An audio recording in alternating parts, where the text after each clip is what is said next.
Hello, welcome to my YouTube channel সমাজ চাকমা।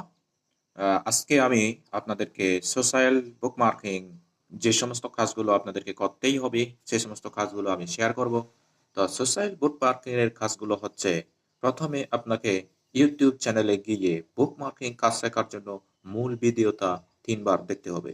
এরপর আপনাকে হোমওয়ার্ক স্যাম্পল তৈরি করতে হবে এবং এটা ড্রাইভে সাজিয়ে রাখতে হবে। তারপর আপনাকে ফাইবার বা আপওয়ার্কে গিগ ক্রিয়েট করতে হবে সোশ্যাল বুকমার্কিং নিয়ে। এরপরে আপনাকে ভালোভাবে রিসার্চ করতে হবে, তারপরে এটা মার্কেটিং করতে হবে। এইভাবে যদি আপনি সোশ্যাল বুকমার্কিং এ কাজগুলো করেন, তাহলে আপনি ডিজিটাল মার্কেটিং এর একটা অন্যতম ক্যাটাগরি সোশ্যাল বুকমার্কিং একটা অন্যতম কাজ। এই কাজটি আপনি নির্দ্বিধায় পারবেন। তো এতক্ষণ পর্যন্ত কেমন লাগলো? সবাই ভালো থাকবেন।